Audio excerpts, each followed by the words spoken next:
Ja, her har vi så kommaregler. Altid få en HV-ord som hvad, hvor og hvornår.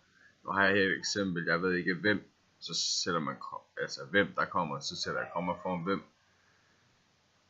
En anden regel er også, at man sætter komma foran som om, fordi og. Man sætter også komma foran og men. Så har jeg et eksempel her. Han gik bare sin vej, komma, som om der ikke var sket noget. Og et andet eksempel, han købte det, komma, fordi prisen var rigtig. Du sætter komma foran, fordi. Ja, men så er det jo mig. Altså skal jeg starte bare sådan men så der kommer foran forholdsord og biord, så kommer foran og ikke efter. Forholdsord og biord, der hører tæt sammen med det følgende ledsætning. Du må, eller så har vi et eksempel her, du må komme lige meget hvad der sker.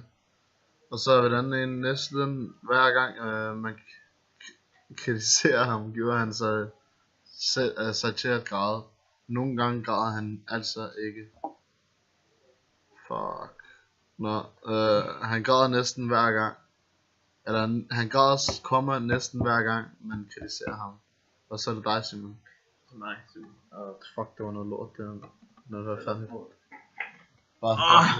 Og så er der tidsudtryk. Hvis en tidsledning indlæses med tidskonsonant et tidbindingsord, så kommer man foran den. Og så har vi et eksempel, der hedder, jeg så ham en gang, komme, da jeg var i Tivoli.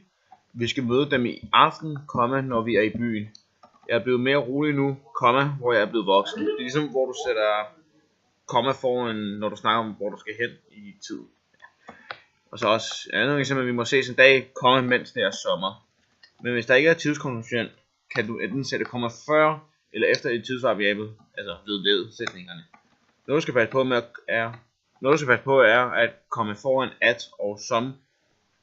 Og der er mange gange, altså det skal du ikke sætte foran. Du skal ikke sætte komma foran at og som, fordi der er mange gange, hvor det skal være et helt andet sted.